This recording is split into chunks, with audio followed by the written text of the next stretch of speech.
ويصده عن الفرائض والمستحبات، ويعده الأماني الباطلة، ويغره بالوسوسة الخبيثة. قال الله تعالى: إن الشيطان لكم عدو فاتخذوه عدوا إنما يدعو حزبه ليكونوا من أصحاب السعير. وقال سبحانه عن إبليس أنه يخطب أتباعه بالنار.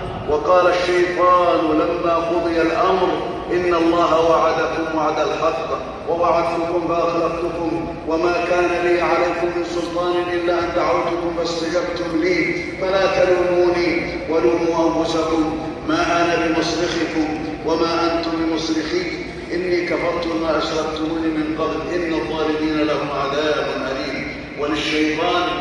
وللشيطان مع ابن آدم 7 أحوال، وهو يدعوه إلى الكفر والعياذ بالله.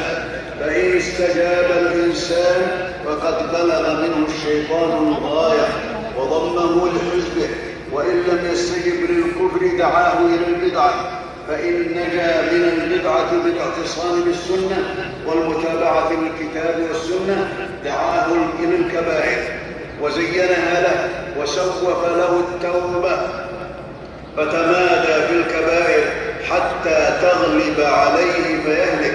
فإن لم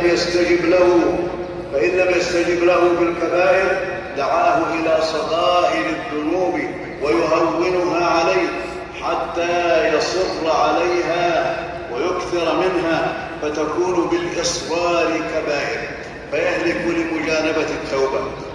فإن لم يستجب له بالصغائر دعاه إلى الاشتغال بالمباحات عن الاستكثار